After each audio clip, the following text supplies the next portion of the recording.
Well said. Almost a standing ovation on that one, Kevin. Dominic, you said some pretty profound things this morning about behavioral change and the millennials and the Gen Ys, and I think your co-founder is an author of a Gen Y book, and now Gen C.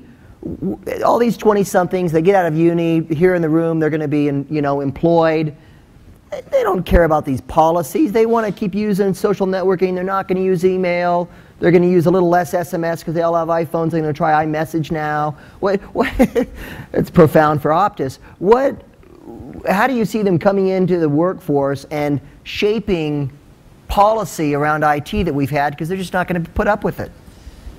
Yeah, I mean, I think the comment was made earlier on that that potentially organizations just don't so much have that much of a choice anymore. I mean, I remember we did a bit of work with a big pharmaceutical organization who may or may not manufacture Ribena, which has taken on a whole new sort of thing down here, because apparently there is no vitamin C in that. And the whole vitamin C Ribena thing had its origins in the heartland in NZ, where a couple of schoolgirls managed to break the story. Two 14-year-old chemistry students managed to effectively show that a pharmaceutical organization had been unintentionally misleading people about their product. And that particular organization is a huge...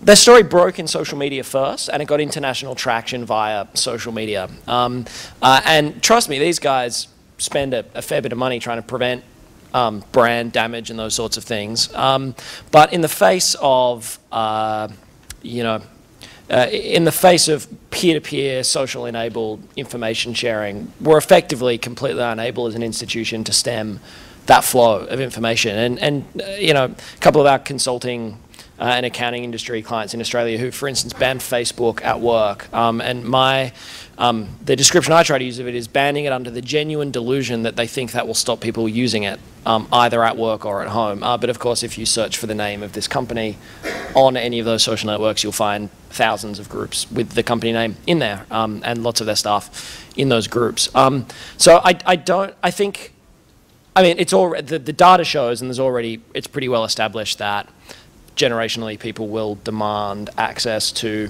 personal social networks at work. I think Bob's comments earlier about the blurring of the personal and professional brand is the biggest challenge for organizations in that, because as far as the GM example is concerned, my advice has always been if you say anything and it can be reflected on the organization, then you're acting as a brand representative and you should be treated accordingly. But I just don't think there's a choice anymore in terms of the need to take clear and consistent organizational-wide policy approach, and then embed that as normative behavior all the way down the line in terms of what people understand, the boundary, into how people understand the boundaries of using that technology at work. I just don't think there's a choice anymore. I just had one question going back to the cloud conversation for a second that I'm interested in people's opinions of, because it seems that cloud represents a phenomenal opportunity to just pull tremendous amounts of cost out of the business as you rationalize the provision of IT hardware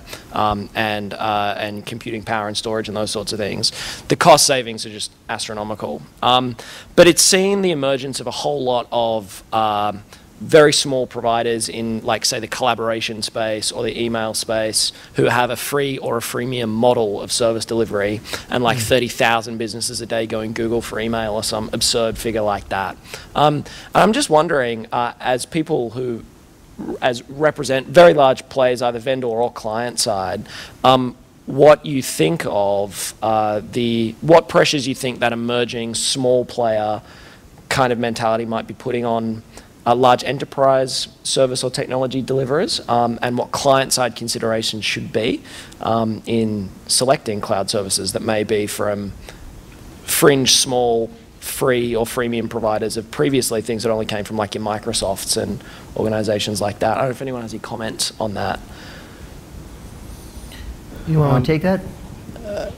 I'd probably just around that, I would say there's certain industries, small, medium industries, startup industries that would definitely gravitate to the cloud services because you remove that capital cost and you've got access to high-end solutions that are really going to deliver what the business has asked for to get some traction in the market.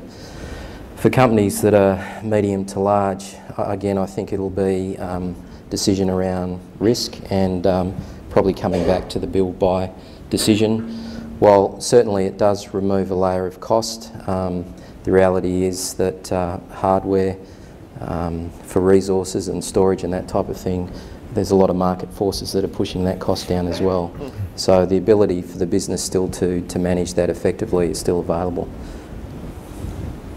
First, I'd say be careful of statements like a huge drop in cost. Be very careful, because you pay for it somewhere else. Talk to Sony.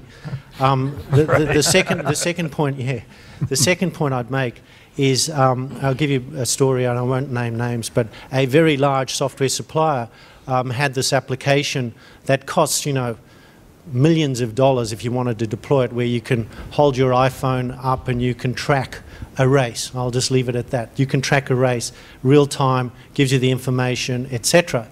And I was doing this on, you know, tracking it, and I went downstairs, and so you're paying literally hundreds of thousands, millions of dollars for this software, right? I went downstairs and there was a 14-year-old kid on his iPad, and he was watching Formula One.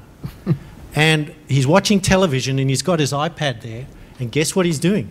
He's tracking exactly the cars with all the details about every single car on the race. And I said to him, where'd you get that from? App Store. How much did you pay? $14. So, you know, I think, like anything else, going forward, I don't think you can switch that off and say, no, no, no, this is for business. You know, I've got to pay millions of dollars for my whoever it is application. You've got to build your platform and be flexible. I think, as I said, the top end of town are telling us these things are sacrosanct. I will never hand it over, right? But you need to also be flexible to take the opportunity, because that's called innovation. That's, you talked about the gaps. You forget those gaps between your silos, you're dead. So I think you kind of got to do both. You got to know what's sacrosanct, but you got to keep your eyes and ears open for those. If it's an iPad application, Android, it doesn't matter. Go for it. $10, eat your heart out. Yeah, I think Kevin's right, because you know, you have that build versus buy versus risk versus agility. I think that sort of completes the equation. And you know, we're sort of faced with this: what is the right answer for your market, given some of the regulatory issues, versus what some of these startups do that have less of the cost, less of the legacy, less of the compliance burden, or at least the perception of less, you know, compliance. And I think you're right. You have to look at You have to look at all four of those things. So we've got sorry. Testing, 1, 2. We're just about out of time. Everyone looks a bit peckish in the audience. All right. Thank you so much. If you can join me in thanking the panel, that was outstanding. Thank you.